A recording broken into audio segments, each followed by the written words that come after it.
Hello everyone, it's me Subroto and welcome back to our YouTube channel and also most welcome in this new course. আমরা এই কোর্সে জেনপাস ইউজির ফিজিক্সের previous year question আলোচনা করছি। এর আগেও আমাদের বেশ কিছু লেকচার হয়ে গেছে যেখানে আমরা অলরেডি বেশ কিছু প্রবলেম সলভ করে ফেলেছি।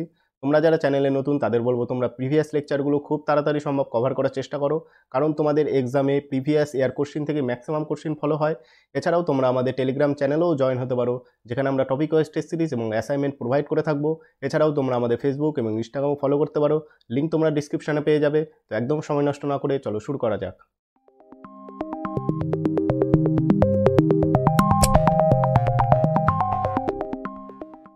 আমরা 2012 ফিজিক্স পেপার সলভ করার চেষ্টা করছি। এর আগেও আমরা বেশ কিছু লেকচারের মাধ্যমে বেশ কিছু প্রবলেম অলরেডি সলভ করে ফেলেছি। তো আজকের ফার্স্ট প্রবলেমটি দেখে নাও কি বলেছে। দেখো আজকের ফার্স্ট প্রবলেমটি, ব্রাউনীয় গতি যে বিষয়টি নিশ্চিতভাবে প্রতিষ্ঠা করেছে তা হলো, দেখো রাইট অ্যান্সার হচ্ছে option A. Okay, right answer option A, গ্যাসের গতিতত্ত্ব। ঠিক আছে, এরপরে কোশ্চেনটি দেখে নাও। এরপরে কোশ্চেন কি বলেছে, শব্দ তরঙ্গ ও তড়িৎচুম্বকীয় তরঙ্গের মধ্যে অন্যতম পার্থক্য হচ্ছে যে প্রতিফলিত হয় না, না প্রতিসরণ হয় না, না শোষণ হয় না, না সমবর্তন হয় না। ওকে, আমরা কি জানি? আমরা জানি শব্দ তরঙ্গ প্রতিফলিত হতে পারে, প্রতিসরণও হতে পারে এবং শোষণও হতে পারে। ঠিক আছে, শুধু শব্দ তরঙ্গ সমবর্তন হয় না বা পোলারাইজড হয় না। Okay, so right answer is option D, শব্দ তরঙ্গ সমবর্তন বা পোলারাইজড হতে পারে না। ওকে, এরপরে পরে কোশ্চেনটি দেখে নাও। এরপরে কোশ্চেন কি বলেছে, যে কোনো তড়িৎচুম্বকীয় তরঙ্গ যখন একটি তল থেকে প্রতিফলিত হয় এবং যার পেছন দিকে রয়েছে ঘনতর মাধ্যম, তখন ওই তরঙ্গের দশার যে পরিবর্তন হয় তা হলো, ধরে নাও এটা একটি তড়িৎচুম্বকীয় তরঙ্গ, এটি কার দ্বারা প্রতিফলিত হচ্ছে? তড়িৎচুম্বকীয় তরঙ্গ এক্স অক্ষ বরাবর গতিশীল এবং সেটি কার দ্বারা প্রতিফলিত হচ্ছে? ধরে নাও এটি একটি ডেন্সার মিডিয়াম বা ঘনমাধ্যম, এটি প্রতিফলিত হচ্ছে এবং প্রতিফলিত হওয়ার যে ডাইরেকশনটা সেটি তার বিপরীত দিকে। ওকে, প্রতিফলিত হওয়ার যে ডাইরেকশনটা সেটি তার বিপরীত দিকে। সো দেখো আপতিত যে তরঙ্গ তার ডাইরেকশন এই এক্স অক্ষ বরাবর প্লাস এক্স অক্ষ বরাবর, এবং যে প্রতিফলিত যে তরঙ্গটি তার ডাইরেকশন কোন দিক বরাবর? তার ডাইরেকশন মাইনাস এক্স অক্ষ বরাবর। সো এই দুটোর মধ্যে যে অ্যাঙ্গেল, সেই অ্যাঙ্গেল বা কোণ সেটি কত? সেটি আমরা লিখতে পারি 180 ডিগ্রি। ওকে, এই দুটোর মধ্যে যে অ্যাঙ্গেল বা কোণ সেটি হচ্ছে 180 ডিগ্রি, বা আমরা এক কথায় বলতে পারি পাই। Okay, so right answer is option B, right answer option B. এরপরে কোশ্চেনটি দেখে নাও। এরপরে কোশ্চেন কি বলেছে, দেখো শব্দ তরঙ্গ যখন এক মাধ্যম থেকে অন্য মাধ্যমে যায় তখন সংশ্লিষ্ট যে রাশিটি অপরিবর্তিত থাকে তা হলো, দেখো রাইট অ্যান্সার হচ্ছে অপশন এ, কম্পাঙ্ক। শব্দ তরঙ্গের ক্ষেত্রে বিস্তার, বেগ এবং তরঙ্গ দৈর্ঘ্য এই তিনটি কি হয়? এই তিনটি পরিবর্তন হয়, কিন্তু কম্পাঙ্কের কোনো চেঞ্জ হয় না। ওকে, সো কম্পাঙ্ক ইজ দ্য রাইট অ্যান্সার। এরপরে কোশ্চেনটি দেখো। এরপরে কোশ্চেন বলেছে, যে আলোর ব্যতিচার সংক্রান্ত ইয়ং দ্বিচিত্র পরীক্ষায় একবর্ণী আলোক উৎসের পরিবর্তে সাদা আলো ব্যবহার করলে তাহলে কি ঘটবে? ঠিক আছে, ধরো নাও একটি ইয়ং দ্বিচিত্র পরীক্ষায় আমি যদি এক বর্ণের আলো বাদ দিয়ে আমি যদি সাদা আলো ব্যবহার করি তাহলে কি ঘটবে?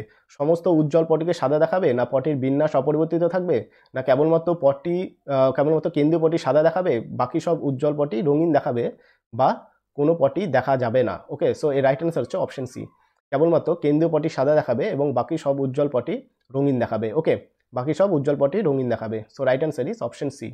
এরপরে কোশ্চেনটি দেখে নাও। এরপরে কোশ্চেন কি বলেছে, দুটি আলোক উৎসকে সুসংগত বা কোহারেন্ট বলা হবে যদি তারা একই প্রাবল্যের আলো দেয়, না একই কম্পাঙ্কের তরঙ্গ দেয়, না একই গতিবেগের তরঙ্গ দেয়, না একই তরঙ্গ দৈর্ঘ্য এবং স্থির দশা পার্থক্য বিশিষ্ট তরঙ্গ দেয়। তো right answer is option D, right answer option D, একই তরঙ্গ দৈর্ঘ্য এবং স্থির দশা পার্থক্য বিশিষ্ট তরঙ্গ দেয়। ওকে, এরপরে কোশ্চেনটি দেখে নাও। এরপরে কোশ্চেন বলেছে 15 সেন্টিমিটার ফোকাস দৈর্ঘ্য বিশিষ্ট একটি অবতল দর্পণের মেরু থেকে 30 সেন্টিমিটার দূরে একটি বস্তু রাখা হলো, যে প্রতিবিম্বটি তৈরি হবে তা হচ্ছে খাড়া, অসৎবিম্ব, খর্বাকৃত, না বস্তুর সমান মাপের। ঠিক আছে, তো দেখো এখানে ফোকাস দূরত্ব কত বলেছে? ফোকাস দূরত্ব এফ ইকুয়াল টু কত বলেছে? 15 সেন্টিমিটার, এবং বস্তু দূরত্ব কত? বস্তু দূরত্ব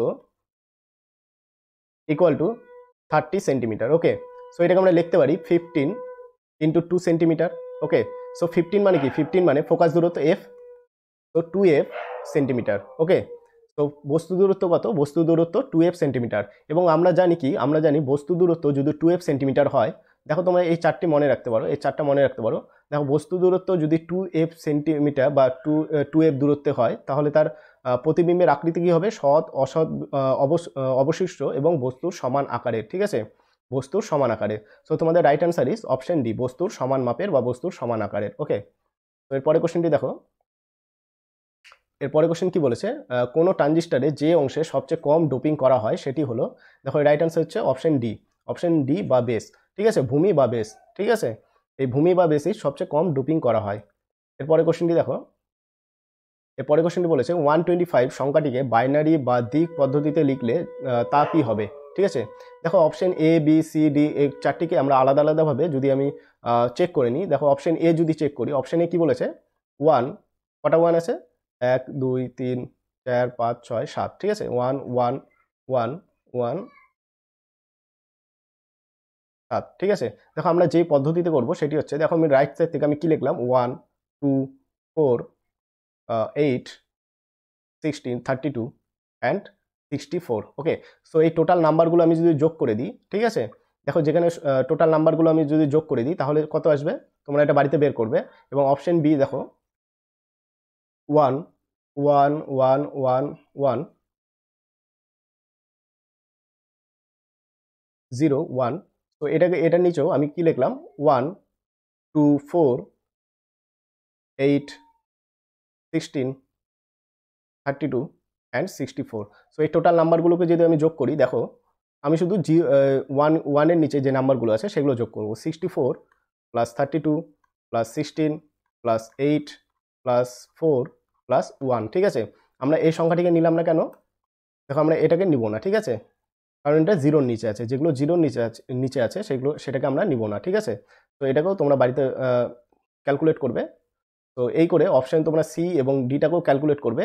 তো দেখবা যেটাতে যার যোগফল 125 মিলে যাবে সেটা হচ্ছে রাইট অ্যান্সার। ওকে, এরপরে কোশ্চেনটি দেখো, এরপরে কোশ্চেন বলেছে বাইনারি সংখ্যা 11011 কোন দশমিক সংখ্যা বোঝায়। ঠিক আছে, ঠিক আগের পদ্ধতিতেই দেখো আমি যদি এটাকে করি 11011, ঠিক আছে, তো এটার নিচেও আমি লিখে দিলাম 1 2 4 8 16। ওকে, সো আমি যদি টোটাল নাম্বারগুলো যোগ করি, দেখো 16 প্লাস 8 প্লাস, দেখো এই 4টাকে নেবো না, ঠিক আছে, এই 4টাকে আমরা নেব না কারণ এটা জিরোর নিচে আছে, আমরা কাকে নেব, শুধু যেগুলো 1-এর নিচে আছে। তো প্লাস 2 প্লাস 1, ঠিক আছে, দেখো এটা যোগ করলে কত আসে, 16 প্লাস 8 2 1। ওকে, আর 2 10 17 17 7 হাতে গুলো 1।